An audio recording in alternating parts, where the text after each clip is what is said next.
Assalamualaikum warahmatullahi wabarakatuh. Buat kalian yang sedang mendengarkan cerita ini, semoga selalu diberi kesehatan, keselamatan, dan hati yang tenang. Apapun aktivitas kalian malam ini, entah sedang menyetir, berjaga, atau hanya berbaring sambil menatap langit-langit. Terima kasih sudah meluangkan waktu. Cerita ini bukan tentang pocong, bukan tentang kuntilanak yang menampakkan diri. Cerita ini tentang meja makan, tentang nasi hajatan, dan tentang retakan keluarga yang berpindah tempat. Dan semua itu bermula di sebuah desa di Klaten, di Desa Wanak, Kecamatan Tulung, Kabupaten Klaten. Pagi selalu datang dengan cara yang sama.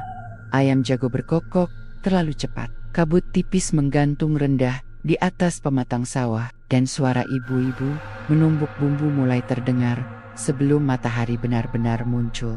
Desa itu tidak besar, jalan utamanya hanya cukup dilewati satu mobil. Itu pun harus pelan. Di kiri kanan, rumah-rumah berdinding bata lama berdiri rapat. Sebagian masih berlantai tanah. Bau jerami basah bercampur dengan asap kayu bakar menjadi aroma khas yang hanya bisa ditemui di desa-desa Jawa Tengah bagian selatan, di Ujung Desa, dekat sawah yang berbatasan langsung dengan aliran irigasi kecil. Berdirilah rumah Buraras. Rumah itu tidak istimewa, atap genteng tua, dinding bercat hijau pucat, dan dapur yang menjorok ke belakang, hampir menyentuh pematang sawah. Tapi dari dapur itulah, hidup Buraras perlahan berubah. Buraras bukan orang kaya. Sejak suaminya meninggal 7 tahun lalu, karena kecelakaan di Jalan Raya Klaten Solo, ia menghidupi diri dan 2 anaknya dengan memasak. Awalnya hanya menerima pesanan kecil, nasi berkat, tumpeng syukuran, atau kenduri 7 harian orang meninggal. Sing penting, aiso masak, rah, begitu pesan almarhum suaminya dulu. Dan Buraras memang bisa memasak. Masakannya tidak mewah, tapi rasanya selalu pas di lidah orang desa. Tidak terlalu asin, tidak terlalu manis. Sambalnya pedasnya nempel, sayurnya tidak amis. Setiap subuh, dapurnya sudah hidup. Kayu bakar disusun, panci besar dicuci, pisau diasah pelen-pelen. Dari luar, dapur itu terlihat hangat, tapi tidak banyak yang tahu. Buraras sering memasak sambil menahan beban pikiran yang tidak pernah ia ucapkan. Masalah keluarga, sejak orang tua mereka meninggal, Buraras dan adiknya Mas Wiro jarang bicara baik-baik soal tanah warisan, soal rumah induk, soal siapa yang paling berhak mengurus makam. Kalau bertemu di acara keluarga, mereka duduk berjauhan. Kalau bicara, nadanya selalu dingin. Wisra, ojo dibahas maneh, kata orang-orang. Tapi, retakan itu tetap ada, diam-diam menggerogoti.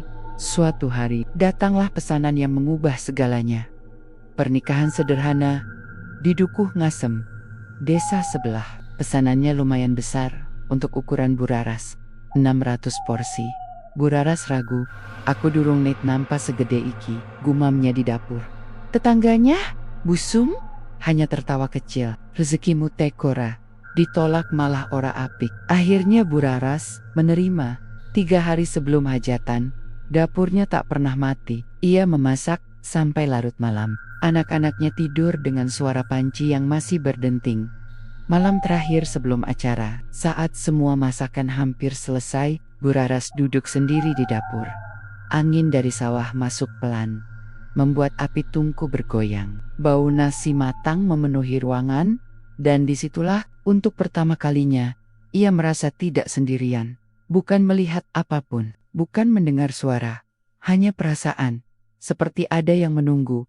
Hajatan berjalan lancar. Tamu datang ramai. Masakan habis lebih cepat dari perkiraan.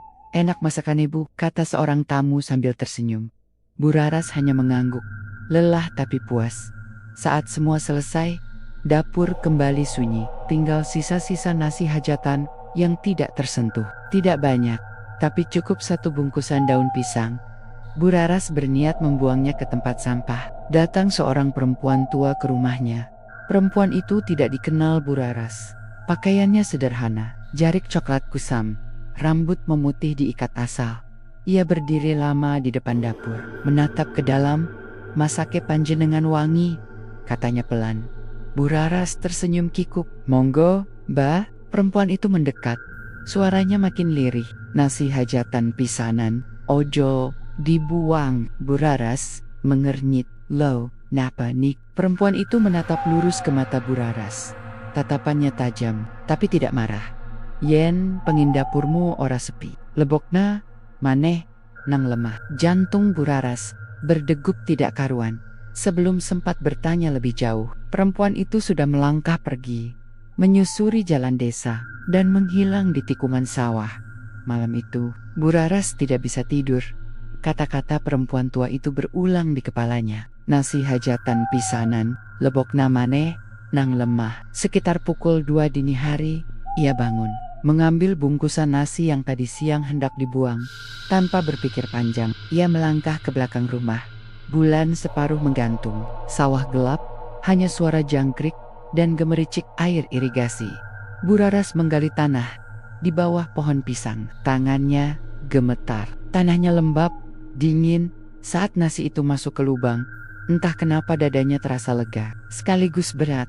Ia tidak mengucap doa, tidak membaca mantra. Hanya satu kalimat yang terlintas di benaknya. Sing penting, anakaniku iso mangan. Tanah ditutup kembali, dan malam itu angin dari sawah berhembus lebih dingin dari biasanya. Keesokan harinya, telepon Bu Raras berdering.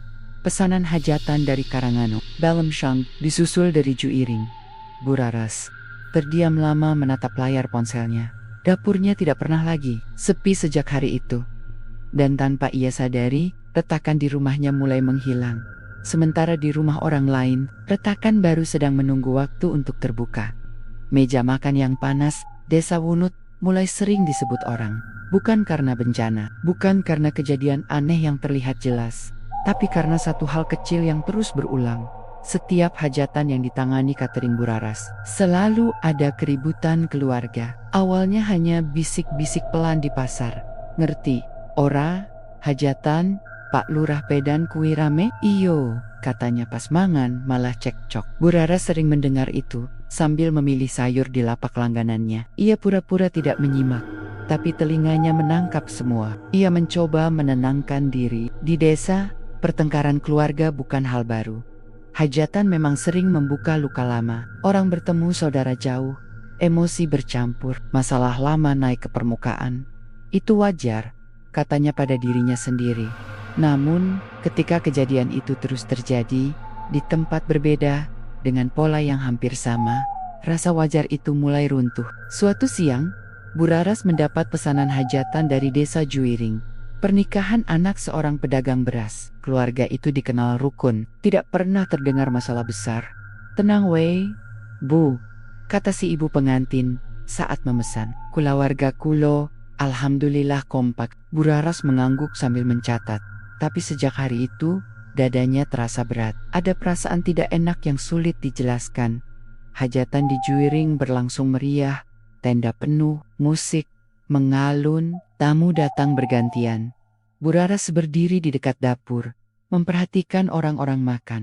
Wajah-wajah mereka awalnya biasa saja, ada yang tersenyum, ada yang bercanda kecil, lalu perlahan berubah. Seorang pria parubaya berhenti mengunyah. Alisnya berkerut, ia menatap orang di depannya terlalu lama. Kowe isi? Mungkit kue, katanya. Tiba-tiba, suasana meja langsung kaku. Aku mung takun, jawab yang ditanya. Suaranya naik setengah nada. Percakapan itu berkembang cepat. Kata-kata yang seharusnya tidak diucapkan, keluar begitu saja. Kalimat lama yang sudah dikubur, muncul kembali. Bu Raras merasakan sesuatu di dadanya. Seperti ditarik, ia memegang dinding dapur, napasnya pendek. Bu, panjenengan nopa? Tanya salah satu panitia. Ora, opo-opo, jawab Bu Raras pelan. Padahal ia tahu, ada sesuatu yang sedang bergerak bukan di depan mata. Tapi di antara orang-orang itu, keributan di Juiring tidak sampai besar. Tidak ada yang berteriak keras. Tapi setelah hajatan, keluarga itu tidak lagi sama. Kabar itu cepat menyebar. Seduluran, dadi renggang, ngomongnya malah ora sapa-sapaan, dan nama Bu Raras kembali disebut. Beberapa hari kemudian, Bu Raras dipanggil oleh Pak Bayan, perangkat desa Wunut. Ra, katanya pelan, di balai desa. Aku ora nuduh yo, tapi kau kroso ora? Buraras menunduk. Nopo pak? Saben hajatan sing kowe tangani, mesti ana masalah kulawarga. Buraras menelan ludah. Iku, mbok, menawa kebetulan. Pak Bayan menghela napas panjang. Mbok menawa. Kata itu terdengar ringan, tapi maknanya berat. Sejak pembicaraan itu, Buraras mulai memperhatikan hal-hal kecil. Ia melihat wajah orang-orang saat makan masakannya. Ada yang tiba-tiba diam, ada yang tatapannya berubah dingin setelah suapan kedua atau ketiga. Ia mulai menghitung. 1 hajatan, 2 haid, 3 hajatan. Tidak ada yang lolos. Dan setiap kali itu terjadi, hatinya terasa makin berat. Tapi anehnya, hidupnya sendiri justru terasa makin utuh. Mas Wiro semakin sering datang. Mereka bisa tertawa kecil, mengingat masa kecil tanpa emosi yang biasanya menyertai. Ara, kata Mas Wiro suatu malam. Aku koyo ora krosone sumane. Buraras tersenyum tipis. Iyo, aku yo. Namun senyum itu tidak sampai ke matanya. Malam-malam Buraras mulai terganggu. Ia sering terbangun mendadak, keringat dingin membasahi leher. Dalam tidurnya, ia bermimpi tentang meja makan panjang. Banyak orang duduk mengelilinginya, tapi wajah mereka buram. Yang terdengar hanya suara pertengkaran. Bukan teriakan, tapi bisikan marah yang saling tindih. Dan di ujung meja, selalu ada sepiring nasi putih yang tidak tersentuh. Suatu malam, Buraras tidak bisa tidur sama sekali. Ia bangun, mengambil senter, dan berjalan ke belakang rumah. Udara dingin, bulan tertutup awan. Saat senter menyorot ke arah pohon pisang, Buraras terdiam. Tanah di bawahnya kembali terlihat berbeda, seperti baru saja ditekan dari bawah. Buraras berjongkok, tangannya gemetar saat menyentuh tanah itu. Dingin, lebih dingin dari tanah sekitarnya. Dan saat ia menarik tangannya, bau nasi basi kembali tercium, lebih kuat dari sebelumnya. Cukup, bisiknya. Yen iki salah, mandek. Angin berembus pelan, daun pisang bergesek satu sama lain, mengeluarkan suara seperti desahan. Tidak ada jawaban. Keesokan paginya, Buraras mendapat kabar dari Desa Pedan. Hajatan besar yang ia tangani minggu lalu berakhir dengan konflik terbuka. 2 saudara saling menuntut soal tanah. Masalah itu sampai ke kantor desa. Nama Buraras disebut lagi. Kali ini, bukan sekadar bisik-bisik. Di pasar, beberapa orang mulai menjaga jarak. Masakannya tetap dicari, tapi tatapan mereka berubah. Tidak lagi hangat, lebih hati-hati. Masakannya enak, tapi yo ngono kui, kata seseorang setengah berbisik. Buraras pulang dengan langkah gontai. Di rumah, anak-anak menyambutnya dengan senyum. Mas Wiro sudah duduk di teras. Untuk sesaat, Buraras merasa aman. Namun saat ia masuk dapur dan menyalakan lampu, perasaannya kembali runtuh. Di sudut dapur, dekat pintu belakang, ia seperti melihat bayangan bergerak cepat. Bukan bentuk jelas, hanya perubahan gelap yang segera menghilang. Buraras memejamkan mata. Aku mau pengin urip tenang, katanya lirih. Malam itu, ia duduk lama di dapur tanpa memasak apapun. Suara sawah terdengar jelas, air mengalir, jangkrik bersahutan. Dan di tengah kesunyian itu, Buraras akhirnya menyadari satu hal yang selama ini ia hindari. Setiap pertengkaran yang terjadi di hajatan orang lain adalah pertengkaran yang tidak lagi terjadi di rumahnya sendiri. Retakan itu tidak hilang, ia hanya berpend. Kesadaran itu membuat dada Buraras sesak. Napasnya berat, tangannya mengepal. Yen iki rige, bisiknya. Regane larang banget. Di luar, angin kembali menggerakkan daun pisang. Tanah di bawahnya tetap diam, dan desa Wunut yang bayusannya tenang mulai menyimpan rasa takut yang belum berani disebutkan siapapun dengan suara keras. Tanah yang ditandai. Sejak malam itu, sejak nasi hajatan pertama dikubur di bawah pohon pisang, dapur Buraras berubah. Bukan berubah secara fisik, panci-panci masih sama. Tungku kayu bakar masih berderit saat dipakai. Dinding dapur masih berjelaga hitam di bagian atas. Tapi ada rasa yang berbeda. Setiap kali Buraras masuk dapur sebelum subuh, ia selalu merasa seolah dapur itu sudah lebih dulu terjaga. Api belum dinyalakan, tapi udara terasa hangat. seperti ada yang menunggu pekerjaan dimulai. Awalnya, ia menganggap itu hanya perasaannya saja. Hari-hari berikutnya berjalan cepat. Pesanan datang hampir setiap hari, bukan hanya hajatan besar, tapi juga acara kecil yang biasanya jarang memakai catering. Selamatan pindah rumah, ulang tahun orang tua, bahkan tasyakuran naik motor baru. "Bu, kulo pengin masakane panjenengan," kata seorang ibu dari ceper lewat telepon. Bu Raras sampai mencatat jadwal di kalender dinding, sesuatu yang tidak pernah ia lakukan sebelumnya. Bu Sum, tetangganya, mulai sering membantu. "Iki wis koyo dapure wong gede," katanya sambil tertawa, mengaduk sayur lodeh di panci besar. Bu Raras ikut tersenyum, tapi dalam hatinya ada sesuatu yang mengganjal. Setiap kali ia berdiri di dekat pintu dapur yang menghadap sawah, matanya tanpa sadar selalu melirik ke arah pohon pisang. Tempat nasi itu dikubur. Tanah di situ terlihat biasa saja. Tidak ada tanda, tidak ada bau aneh. Tapi Bu Raras tahu, ia bisa menunjuk tepat ke titik itu meski matanya tertutup. Seperti tubuhnya menghafalnya. Pesanan hajatan besar berikutnya datang dari desa terucuk. Pernikahan anak kepala dusun. Jumlah tamu hampir 1.000 orang. Bu Rara sempat ragu menerima, tapi entah kenapa, keraguan itu cepat sekali hilang. "Ora popo," katanya pada dirinya sendiri. "Wis tau, sing gede." Malam sebelum hajatan, dapur penuh orang. Ada 3 tetangga membantu. Suara pisau beradu dengan talenan bersahut-sahutan. Panci besar mendidih, uapnya menempel di langit-langit dapur.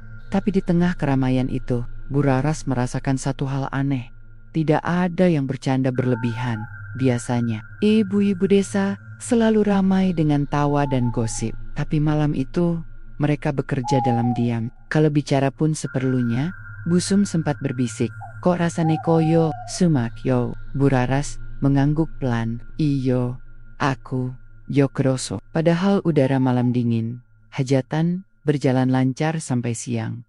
Masakan Bu Raras kembali dipuji. Nasi pulen, lauk pas, sambal pedasnya nendang. Namun menjelang sore, sesuatu berubah. Di ruang belakang rumah pengantin, terdengar suara orang berdebat. Awalnya pelan, lalu meninggi.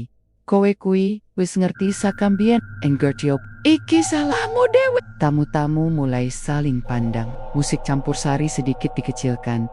Bu Raras yang sedang mengecek dapur dadakan berhenti melangkah. Dadanya terasa tidak enak. Tak lama kemudian, terdengar suara kursi tergeser kasar. Seorang pria keluar dengan wajah merah, disusul wanita yang menangis. Hajatan selesai dengan suasana canggung. Orang-orang pulang lebih cepat dari biasanya. Dalam perjalanan pulang, Bu Raras tidak bicara banyak. Ia duduk di jok depan mobil pickup kecil yang mengangkut peralatan catering. "Ra," kata Bu Sum pelan. "Ngopo, Sum, kayane seiben hajatan saiki, kok ana we rame-rame cilik?" "Yo," Bu Raras tidak langsung menjawab. "Iku urusan wong omah," katanya akhirnya. Tapi hatinya tidak setenang suaranya. Beberapa hari kemudian, kabar dari terucuk sampai ke telinga Bu Raras. 2 keluarga yang sebelumnya rukun, kini tidak saling menyapa. Masalah lama yang katanya sudah selesai, tiba-tiba muncul kembali saat hajatan. "Pas mangan, ngomongnya malah dadi panas," kata orang-orang di pasar. Bu Raras mendengarnya sambil memilih cabai. Tangannya gemetar sebentar. Pesanan terus berdatangan. Dari Pedan, Karanganom, sampai Juwiring. Dan setiap hajatan selalu ada pertengkaran. Kadang soal uang, kadang soal masa lalu. Kadang hanya kalimat kecil yang seharusnya bisa diabaikan, tapi malah jadi luka besar. Anehnya, Bu Rara sendiri justru merasa hidupnya lebih tenang. Mas Wiro mulai sering datang ke rumah. Mereka bisa duduk satu meja tanpa saling sindir. Anak-anak tertawa seperti dulu. Suatu malam, saat mereka makan bersama, Mas Wiro berkata, "Aku kroso saiki, omahmu adem." Bu Raras tersenyum, "Mugo-mugo ngono terus." Tapi di dalam hatinya, ada rasa dingin yang pelen-pelen merambat. Malam itu, Bu Raras terbangun dari tidur. Jam dinding menunjukkan pukul 3. Ia mendengar suara dari luar, seperti suara tanah digesek pelan. Bukan langkah kaki, Lebih seperti seseorang menggaruk. Bu Raras bangkit, mengintip dari jendela dapur. Tidak ada siapa-siapa. Sawah gelap. Pohon pisang diam. Angin hampir tidak bergerak. Namun saat ia hendak menutup jendela, hidungnya menangkap bau nasi basi yang samar. Padahal dapur bersih.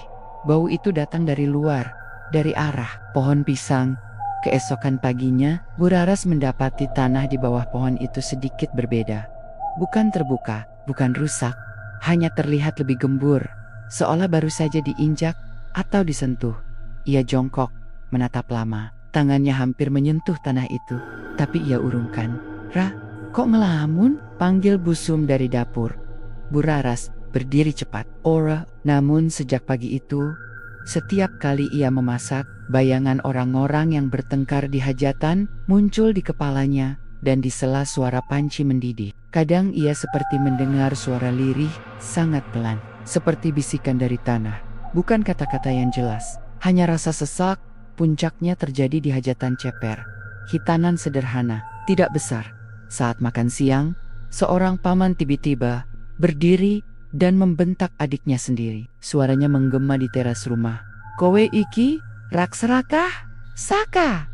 Ambil!" Anak yang dihitan menangis ketakutan. Tamu-tamu terdiam. Bu Raras berdiri di dapur. Sendok sayur jatuh dari tangannya. Dadanya terasa nyeri, seperti ditekan. Malamnya, ia pulang dengan langkah berat. Saat melewati pohon pisang, angin bertiup tiba-tiba, daun-daunnya berdesir keras. Dan untuk sesaat Bu Raras merasa seolah ada sesuatu di bawah tanah yang tersenyum puas.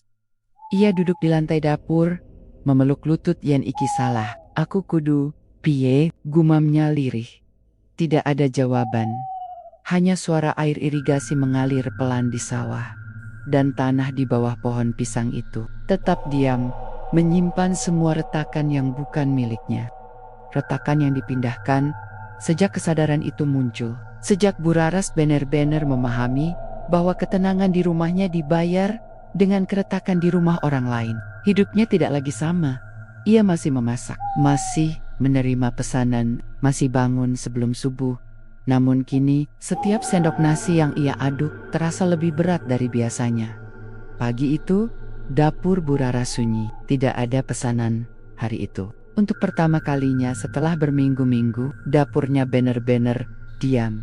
Ia duduk di bangku kayu dekat tungku, memandangi halaman belakang yang mengarah ke sawah. Pohon pisang itu berdiri tegak. Daunnya sedikit robek diterpa angin malam.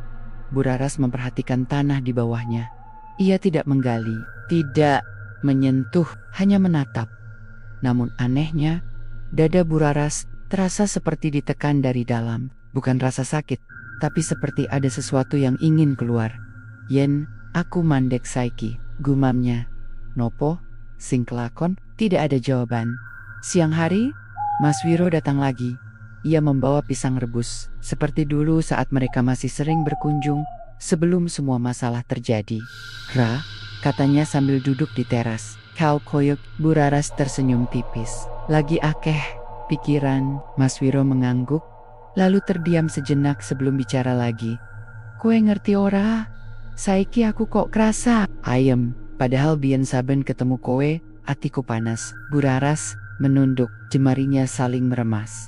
"Mas," katanya pelan, "yen tentrem kui teka sakala rahe. Wong liyo, piye?" "Mas, wero maksudmu piye?" Bu Raras menggeleng. "Ora op." Tapi pertanyaan itu terus menggantung di udara. Hari berikutnya, Bu Raras menerima pesanan besar dari desa Delanggu. Pernikahan anak seorang pengusaha batik. Pesanan itu bisa mencukupi kebutuhan rumahnya. Berbulan-bulan, ia memegang ponsel lama-lama sebelum menjawab. Dalam benaknya, wajah-wajah keluarga yang bertengkar muncul satu persatu. Namun suara lain, lebih lirih, tapi mendesak, ikut berbicara. "Yen ora nampa, kowe urip piye?" Akhirnya, Bu Raras menerima pesanan itu. Dan malam itu, mimpi buruk datang lagi. Ia bermimpi berdiri di tengah sawah yang luas. Tidak ada batas, tidak ada jalan pulang di hadapannya. Pohon pisang itu berdiri sendirian. Akar-akarnya menjalar kemana-mana, seperti urat nadi raksasa, Dari dalam tanah, terdengar suara orang-orang berdebat. Suara ayah dan ibu, suara Mas Wiro, suara saudara-saudara jauh, semua bercampur. Bu Raras mencoba berteriak, tapi suaranya tidak keluar. Lalu ia terbangun dengan napas terengah. Hajatan di Delanggu menjadi yang paling berat sejak pagi. Suasana sudah terasa tegang. Keluarga besar berkumpul, tapi wajah mereka kaku. Senyum hanya tempelan. Bu Raras berdiri di dapur sementara, mengaduk sayur dengan tangan gemetar. "Bu," kata salah satu panitia, "kok rasane hawane panas yo?" Bu Raras mengangguk pelan. "Yo." Saat makan dimulai, suasana berubah cepat. Seorang paman menyinggung soal usaha keluarga. Seorang sepupu menanggapi dengan nada tinggi. Kalimat pendek berkembang jadi saling tuduh. Dan sebelum 1 jam berlalu, suara tangisan terdengar. Bu Raras memejamkan mata. Dadanya terasa kosong dan penuh sekaligus. Malamnya, Bu Raras pulang dengan perasaan hancur. Ia tidak langsung masuk rumah. Ia berjalan ke belakang, ke arah pohon pisang. Angin malam dingin, tanah terasa lembab di telapak kakinya. Bu Raras berjongkok, lalu mulai menggali dengan tangan kosong. Tanah itu mudah sekali dibuka, terlalu mudah. Ia menggali lebih dalam, berharap menemukan nasi itu. Berharap bisa mengeluarkannya, menghentikan semuanya. Namun yang ia temukan hanyalah tanah basah dan bau nasi basi yang sangat menyengat. Bu Raras menutup hidung. Air matanya jatuh. "Aku orang jaluk iki," katanya terbata. "Aku mang pengen anak-anakku selamat." Dari balik daun pisang, angin berdesir pelan, seperti tarikan napas panjang. Keesokan harinya, Bu Raras mendatangi rumah seorang tua di Karanganom. Orang-orang menyebutnya Mbah Wiryo, bukan dukun terkenal, tapi dikenal paham perkara batin. Mbah Wiryo mendengarkan cerita Bu Raras tanpa menyela. Setelah selesai, ia menghela napas panjang. "Kowe orang ngegawe perjanjian," katanya. "Tapi kau, embuk." Bu Raras menunduk. "Aku kudu piye, Mbah?" Mbah Wiryo menatapnya lama. "Sing dipindah kui dudu rezeki, sing dipindah kui lara." Bu Raras net tak mandek. Mbah Wiryo menggeleng pelan. "Sing wis mlebu lemah, bakal golek dalan bali." Sejak hari itu, Bu Raras mulai menolak pesanan. 1, 2, 3. Orang-orang heran, beberapa marah.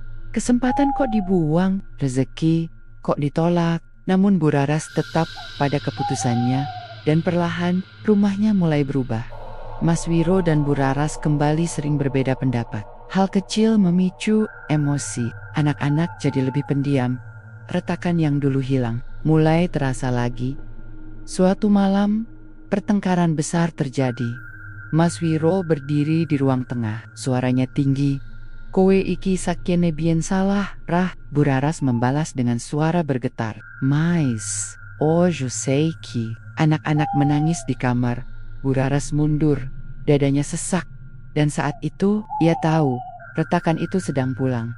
Di luar, angin berhembus kencang. Daun pisang berderak keras. Tanah di bawahnya tidak lagi diam. Bu Raras duduk di dapur setelah semua tenang. Wajahnya pucat, tangannya dingin. "Aku wis mandek," bisiknya. "Nanging kok bali kabeh?" Tidak ada jawaban. Hanya suara sawah dan bau nasi basi yang samar kembali memenuhi udara.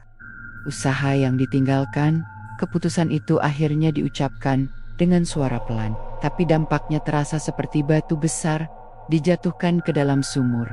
Bu Raras berhenti menerima pesanan hajatan, bukan sementara, bukan menunda, benar-benar berhenti. Ia menyampaikan keputusan itu satu persatu, lewat telepon, lewat pesan singkat, bahkan ada yang ia datangi langsung. "Nyuwun sewu Bu, aku ora nampak ketering maneh." Beberapa terdiam, beberapa marah, beberapa tertawa kecil, mengira Bu Raras hanya bercanda. "Tinggal milih, Ra, rezeki akeh kok ditolak," kata Bu Sum suatu sore. Bu Raras hanya mengangguk. "Aku wis kesel Sum." Padahal yang ia maksud bukan tubuhnya. Hari pertama tanpa pesanan terasa aneh.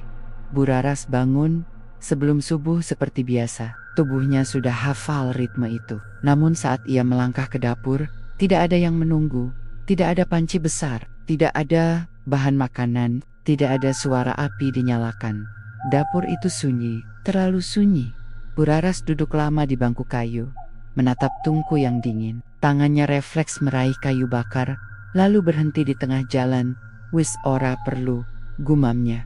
Ia kembali ke kamar, tapi tidak bisa tidur. Hari-hari berikutnya, rumah itu berubah pelan-pelan.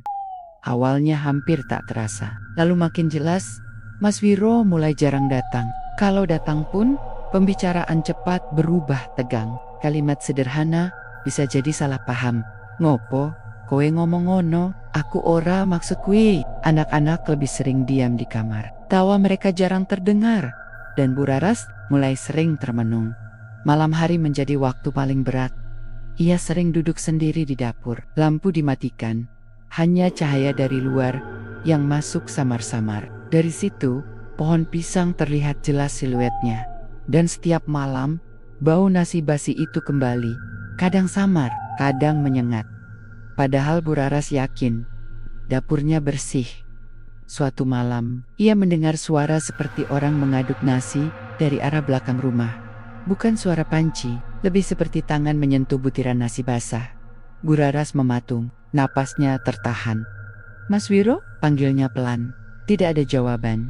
Ia memberanikan diri membuka pintu belakang. Sawah gelap, angin, tidak ada siapa-siapa. Tapi tanah di bawah pohon pisang kembali terlihat gembur. Keesokan paginya, pertengkaran besar pecah di rumah itu. Mas Wiro datang tanpa kabar. Wajahnya tegang sejak masuk. Kowe ngerti ora, Ra? Katanya tanpa basa-basi. Masalah tanah kui sejatine durung rampung. Bu Raras menghela napas. Mas, sekiore wayai, justru saiki. Suara Mas Wiro meninggi. Kok kowe dadi kaya? Ora gelem ngrungokne. Kalimat demi kalimat meluncur tajam. Luka lama terbuka lagi. Kata-kata yang dulu ditahan kini keluar tanpa saringan. Bu Raras membalas. Suaranya bergetar. Mas, kabeh iki biyen wis dirembuk. Anak-anak keluar kamar. Wajah mereka ketakutan. Pertengkaran itu berhenti, bukan karena selesai, tapi karena lelah. Mas Wiro pergi dengan wajah keras. Dan Bu Raras duduk di lantai dapur. Tangannya gemetar hebat. Malam itu, mimpi buruk datang lagi. Bu Raras bermimpi duduk di meja makan rumahnya. Mas Wiro di seberang. Orang tua mereka di ujung meja. Mereka semua diam di tengah meja. Sepiring nasi putih mengepul. Bau basi menyengat. Saat Bu Raras hendak bicara, orang tuanya serentak menatapnya. Chow Sing Minda, kata mereka bersamaan. Bu Raras terbangun dengan teriakan tertahan. Sejak usaha itu, banner-banner ditinggalkan. Retakan tidak lagi datang satu persatu. Ia datang bersamaan. Masalah ekonomi mulai terasa. Tabungan menipis. Kebutuhan sekolah anak-anak tidak bisa ditunda. Bu Raras mencoba berjualan kecil-kecilan, tapi tidak bertahan lama. Tidak ada fokus. Pikirannya selalu kembali ke dapur dan ke tanah di belakang rumah. Suatu sore, Bu Sum datang membawa sayur. Ra, katanya, hati-hati. Kau tenen ora, Arab. Bu Raras menggeleng. Ora. Bu Sum terdiam sejenak. Saiki kok omahmu rasane beda. Bu Raras tersenyum pahit. Iyo, aku jo kroso. Malam berikutnya menjadi titik paling gelap. Hujan turun deras. Angin kencang menggoyang daun pisang sampai berbunyi keras. Bu Raras terbangun oleh suara retakan. Bukan petir, bukan ranting patah. Seperti suara tanah terbelah pelan. Ia berlari ke belakang rumah tanpa payung. Hujan membasahi rambut dan bajunya. Di bawah pohon pisang, tanah itu terbuka sedikit, tidak besar, tapi cukup jelas. Dari celah itu, bau nasi basi menyeruak kuat. Bu Raras jatuh berlutut. Mandek, teriaknya dengan suara pecah. Aku wis, ora neruske maneh. Angin berhenti mendadak. Hujan tetap turun, tapi terasa jauh. Tidak ada jawaban. Tanah itu perlahan kembali tertutup, tapi bekasnya tetap ada. Bu Raras pulang ke dapur dengan tubuh gemetar. Ia sadar sepenuhnya. Sekarang, santet itu tidak bekerja seperti lampu yang bisa dimatikan sesuka hati. Ia bekerja seperti sungai yang sudah dialihkan alirannya. Dan saat bendungan ditutup, airnya mencari jalan pulang. Di hari-hari berikutnya, konflik di rumah tidak lagi kecil. Kata-kata berubah menjadi tuduhan, tatapan menjadi dingin, keheningan terasa lebih menyakitkan daripada pertengkaran. Buraras mulai menghindari dapur. Ia takut, bukan pada apa yang mungkin muncul, tapi pada apa yang akan kembali sepenuhnya. Suatu malam, ia berbisik pada dirinya sendiri, duduk di sudut kamar. Yen kabeh, kudu bali. Aku, kudu siap. Di luar, pohon pisang bergoyang pelan. Dan di dalam tanah, sesuatu sedang menunggu waktu yang tepat untuk kembali ke rumah asalnya. Tahun pesisa. Kembali ke tanah, hujan sudah berhenti sejak subuh. Tapi halaman belakang rumah Buraras masih basah. Tanah yang kemarin malam sempat terbuka, kini terlihat rata kembali, seolah tak pernah terjadi apa-apa. Namun Buraras tahu, sesuatu telah berubah. Ia berdiri lama di ambang pintu dapur, memandangi pohon pisang itu. Daunnya robek di beberapa bagian, batangnya basah, dan di bawahnya tanah itu tampak lebih gelap dari sekitarnya, seperti tanah yang menyimpan beban. Hari itu, rumah Buraras terasa sempit, bukan karena ukurannya berubah, tapi karena suasana di dalamnya. Udara terasa berat, setiap langkah terdengar jelas, setiap kata terasa berlebihan. Anak-anak lebih banyak diam, mereka duduk di ruang tengah, saling berhadapan tanpa bicara. Tatapan mereka sering melirik ke arah dapur, lalu cepat-cepat dialihkan. Buraras mencoba memasak nasi untuk makan siang. Saat beras dicuci, tangannya gemetar. Air di baskom bergetar kecil, memantulkan wajahnya yang pucat. Begitu nasi matang, bau hangatnya memenuhi dapur. Biasanya aroma itu menenangkan, tapi kali ini Buraras justru merasa mual. Bau nasi itu bercampur dengan bayangan hajatan, meja makan panjang, dan suara pertengkaran yang saling tumpang tindih.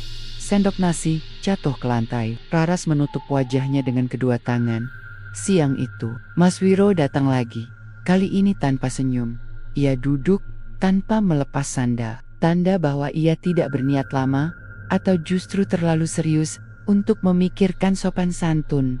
"Ra," katanya datar, "kita kudu rampung ke iki kabeh." Buraras mengangguk pelan. "Masalah sing endi?" Mas Wiro tertawa pendek, tapi tawanya hambar. "Kowe ngerti." Percakapan itu tidak langsung meledak, justru berjalan pelan, menyakitkan. Kata demi kata dibuka, luka demi luka diungkit. Masalah tanah, masalah masa lalu, masalah kata-kata yang tidak pernah diucapkan dengan jujur. Dan seperti bendungan yang jebol, semuanya keluar tanpa bisa dihentikan. "Kowe kui sakjane ora adil saka ambien, lan kau mikir aku ora." Suara mereka meninggi, anak-anak menutup telinga. Buraras merasa kepalanya berdenyut, pandangannya kabur, dan di tengah pertengkaran itu, ia mencium bau nasi basi, kuat, sangat kuat. Padahal nasi makan siang masih di meja. Malamnya, setelah Mas Wiro pergi dengan pintu dibanting, Buraras tidak menangis. Ia justru merasa kosong, seperti tidak ada lagi yang bisa ia keluarkan. Ia duduk di dapur sampai larut. Lampu redup, tubuhnya bersandar di dinding. Di luar, sawah seni, tidak ada angin, tidak ada suara serangga. Keheningan yang tidak wajar. "Aku kudu ngerampung ke iki," katanya lirih pada dirinya sendiri. Dan untuk pertama kalinya sejak semua ini dimulai, Buraras mengambil cangkul. Ia melangkah ke belakang rumah dengan langkah mantap tapi berat. Langit gelap, bulan tertutup, awan tipis, cahaya samar membuat bayangan pohon pisang terlihat lebih besar dari aslinya. Buraras berdiri di depan tanah itu, tempat nasi hajatan pertama dikubur. Tangannya memegang cangkul erat-erat. "Yen pancen kudu bali." "Bali ya," katanya pelan. "Nanging ojo nyeret wong liya maneh." Ia mulai menggali. Tanah itu kembali mudah dibuka. Terlalu mudah, seperti memang menunggu. Semakin dalam ia menggali, bau nasi basi makin menyengat. Bukan bau busuk biasa, tapi bau yang membawa kenangan meja makan. Tawa yang berubah jadi diam, kalimat yang menusuk. Buraras berhenti sejenak, napasnya terengah. Lalu ia melihatnya. Bukan nasi utuh, bukan juga benda aneh, hanya tanah yang lebih gelap, lembek, dan terasa hangat saat disentuh. Buraras menarik tangannya cepat-cepat. "Kenopo koyo ngene?" bisiknya. Di saat itulah ia mendengar suara, bukan dari telinganya, tapi dari dalam kepala. Suara ramai, suara pertengkaran, suara orang-orang yang tidak pernah ia kenal, bercampur dengan suara keluarganya sendiri. Semua saling tumpang tindih. Buraras menjatuhkan cangkul dan menutup telinga. Mandek, teriak, aku wis ora kuat. Angin berembus tiba-tiba, membuat daun pisang berderak keras. Dan untuk sesaat Buraras merasa seolah tanah itu menarik emosinya ke bawah. Marah, sedih, kecewa, semua ditarik bersamaan. Ia jatuh terduduk, napasnya tersengal. Keesokan harinya, keadaan rumah semakin memburuk. Anak sulungnya menolak berangkat sekolah. Anak bungsunya menangis tanpa sebab jelas. Hal-hal kecil memicu emosi besar. Piring jatuh bisa berubah jadi pertengkaran. Kalimat pendek jadi tuduhan panjang. Buraras sadar, ini bukan lagi retakan 1-2. Ini semua retakan yang pernah dipindahkan kembali bersamaan, dan tidak ada tempat lain untuk menampungnya. Dalam keputusasaan, Buraras kembali mendatangi Mbah Wiryo. Wajahnya pucat, matanya cekung. Mbah, katanya lirih, aku wis nyoba maleke, nanging kok malah tambah parah. Mbah Wiryo menatapnya lama, sangat lama. Aku wis ngomong, katanya akhirnya, ting wis dicabut saka oyot, yen dibaleke, mendadak, oyot bisa pecah. Buraras menunduk, air matanya jatuh. Nek ngono, aku kudu piye? Mbah Wiryo menghela napas berat. Ora kabeh kudu dirampungke nganggo lemah. Sawetara kudu dirasake nganti entek. Kalimat itu menghantam Buraras lebih keras dari apapun. Malam itu, Buraras pulang tanpa solusi. Ia duduk di ruang tengah bersama anak-anaknya. Mereka makan malam dalam diam. Tidak ada yang benar-benar lapar. Saat suapan pertama masuk ke mulut, Buraras hampir muntah. Nasi itu terasa pahit. Ia meletakkan sendok. Maaf, katanya pada anak-anaknya. Yen, ibu, ngegawe kowe, ora ayam. Anak-anak menatapnya, bingung. Di luar, angin kembali bertiup pelan. Daun pisang bergesek lembut, tidak lagi keras. Seolah sesuatu sudah mulai menetap di tempat yang seharusnya. Menjelang dini hari, Buraras terbangun oleh mimpi terakhir. Ia bermimpi rumahnya retak, tapi bukan hancur. Retakan itu terlihat jelas di dinding, di lantai, di meja makan, namun tidak ada yang berusaha menutupinya. Semua orang duduk diam, mengakui bahwa retakan itu memang ada. Saat ia terbangun, napasnya berat, tapi ada sedikit rasa lega, karena akhirnya ia mengerti, tidak semua luka harus dipindahkan. Sebagian harus diterima, agar tidak melukai orang lain. Di luar, pohon pisang berdiri diam, tanah di bawahnya tenang. Dapur yang sunyi, pagi di desa Wunut, datang tanpa tanda apapun. Tidak ada kabut tebal, tidak ada suara aneh, tidak ada firasat buruk yang tiba-tiba menusuk dada. Justru itulah yang membuat Buraras terbangun dengan perasaan ganjil. Sunyi, sunyi yang utuh, tidak berisik, tidak menekan, hanya sunyi yang kosong. Ia duduk di tepi ranjang, memandang ke arah dapur. Biasanya, meski tidak ada pesanan, selalu ada rasa ditunggu. Seperti dapur itu memanggilnya untuk menyalakan api, mengaduk panci, memulai hari. Tapi pagi itu, tidak ada apa-apa, tidak ada dorongan, tidak ada bisikan, tidak ada bau nasi basi.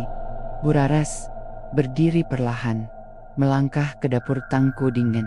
Rak, panci berdebu tipis, meja kayu bersih, tapi terasa asing. Dapur itu seperti bukan miliknya lagi. Hari itu, Buraras tidak memasak. Ia menyeduh teh, duduk di bangku kayu, dan menatap halaman belakang. Pohon pisang masih berdiri di tempatnya. Daunnya tidak lagi bergerak, meski angin pagi berembus pelan. Tanah di bawahnya rata, tenang, seolah tidak pernah menyimpan apapun.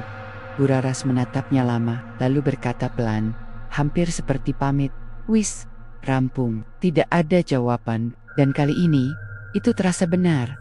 Beberapa hari berlalu, rumah Buraras tidak langsung membaik. Pertengkaran masih terjadi. Masalah lama belum sepenuhnya selesai. Luka masih terasa perih jika disentuh, namun tidak ada lagi ledakan. Emosi tidak lagi datang bersamaan seperti gelombang besar. Mereka datang satu persatu. Bisa dibicarakan. Mas Wiro datang suatu sore, tidak dengan wajah keras seperti sebelumnya. Ia duduk di teras, lama sekali, sebelum akhirnya bicara. Katanya, pelan, "Aku mikir-mikir maneh." Buraras menatapnya. "Mikir, opo mas?" Mas Wiro menghela napas. "Kita, iki, sedulur, nek terus gelut, ora ana ting menang." Buraras mengangguk. "Yo, aku ngerti."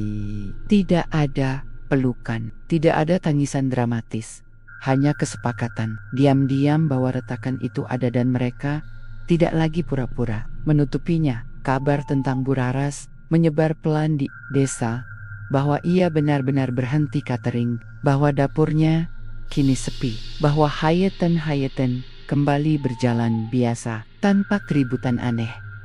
Beberapa orang datang menanyakan apakah ia akan membuka usaha lagi. Buraras selalu menjawab sama ora, tidak marah, tidak, hanya yakin. Suatu malam, Busum datang membawa nasi berkat dari hajatan tetangga. "Ra," katanya sambil tersenyum kecil. "Saiki hajutene." Buraras menerima bungkusan itu. Tangannya sempat gemetar, tapi hanya sebentar. "Alhamdulillah," jawabnya tulus. Saat ia membuka bungkusan itu di dapur, bau nasi hangat naik perlahan. Tidak ada bau basi, tidak ada rasa pahit. Buraras menyuap sedikit. Rasanya biasa saja. Dan itu terasa sangat melegakan. Malam itu, Buraras tidur tanpa mimpi. Tidak ada meja panjang, tidak ada suara pertengkaran, tidak ada tanah yang bergerak. Hanya gelap yang tenang. Beberapa minggu kemudian, Buraras menebang pohon pisang itu. Bukan karena takut, bukan karena benci, tapi karena ia ingin halaman belakangnya terang. Ia tidak menggali tanahnya, tidak mencari apapun. Pohon itu tumbang pelan, jatuh ke samping sawah. Saat akar-akarnya terlihat, tidak ada yang aneh. Hanya tanah, hanya sisa kehidupan biasa. Buraras berdiri lama, lalu masuk ke rumah. Kini dapur itu benar-benar sunyi. Tidak lagi hidup oleh panci besar dan pesanan hajatan. Tidak lagi menyimpan bisikan atau beban. Buraras sesekali memasak untuk dirinya dan anak-anaknya. Makanan sederhana, sayur bening, tempe goreng. Dan setiap kali nasi matang, ia selalu teringat satu hal. Rezeki yang dipaksa datang akan membawa sesuatu pergi, dan luka yang dipindahkan akan selalu mencari jalan pulang. Ia pernah mencoba lari dari retakan rumahnya, dan retakan itu menagih harga yang mahal. Kini, Buraras memilih hidup dengan retakan itu, menjahitnya pelan-pelan, tidak sempurna, tapi nyata. Desa Wunut kembali seperti dulu, tenang, biasa, tidak istimewa. Dan justru disitulah semua terasa aman, karena tidak semua yang terlihat menguntungkan datang tanpa mengambil apapun sebagai gantinya. Tamat.